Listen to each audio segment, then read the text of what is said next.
doesn't the world want to know what makes the powerful billionaires tick?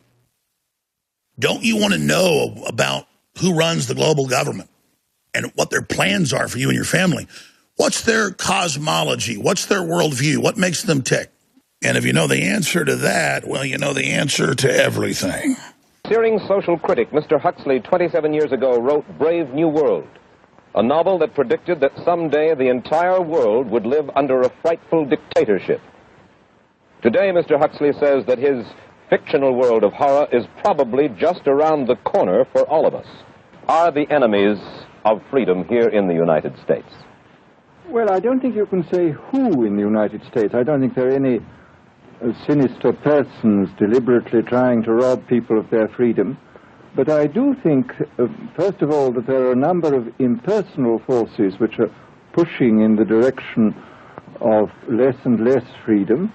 And I also think that there are a number of technological devices which anybody who wishes to use can use to accelerate this process of going away from freedom, of imposing control. That's something they don't want you to even discuss or look at. But it's our mission to actually dig into who those people are. Turns out the most powerful consortium of parallel governments, what the group called it 13, 14 years ago when they did a PR push, they called it a parallel world government. That was Bill Gates called it that. And they were meeting in secret locations in New York and locations in New Mexico and locations in the Caribbean.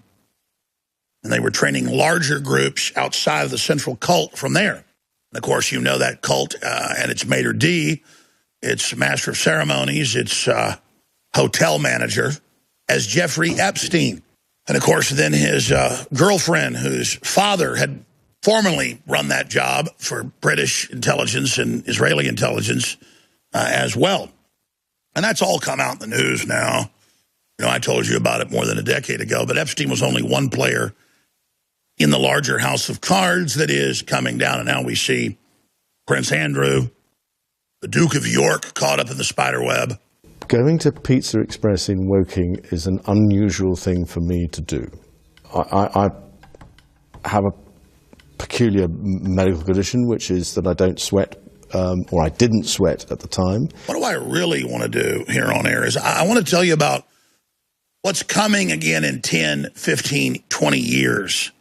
Instead of just pointing out all the things I was dead on about, why don't we get into more and more here on the show what's coming next? Because that's really what everybody wants to know. And, you know, I do know what's coming next. When you look at a street light, what do you see? Municipalities see them as one of the largest portions of their energy costs. Streetlights are everywhere. So what if you take all those streetlights and make them hubs of smart technology while helping provide their communities with significant energy savings and a safer environment? What if you could add programmable street signs to reroute traffic, or digital signage to announce events and advertise merchants? What about adding accent lighting, or audio features to play music and make announcements, or public safety options for important messages?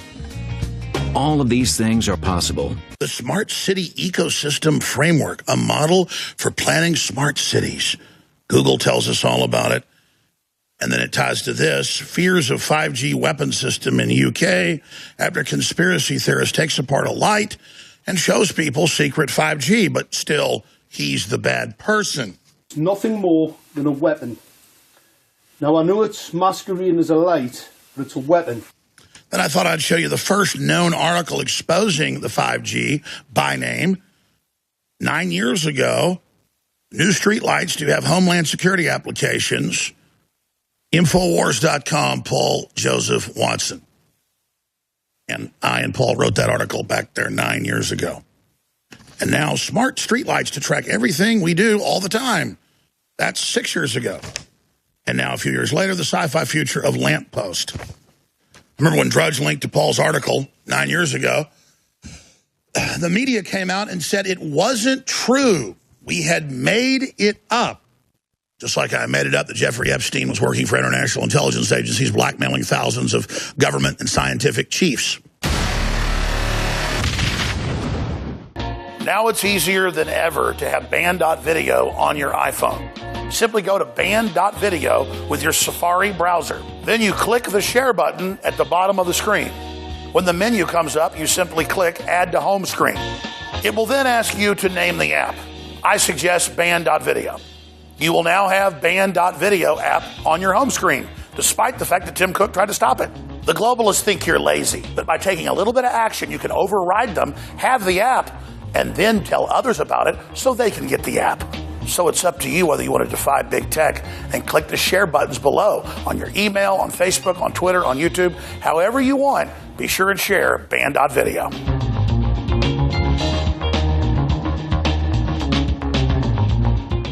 Don't miss the opportunity to grab your 8-pack Power Stack for 75% off. Simple, convenient, and easy to use, the 8-pack Power Stack is a one-stop shop for those looking to simplify their routine. It is currently 75% off right now, and the sale is about to end. The 8-pack Power Stack is the perfect intro to any InfoWars fan looking to support the show but not sure where to start. Please support our mission to bring you the cure for propaganda.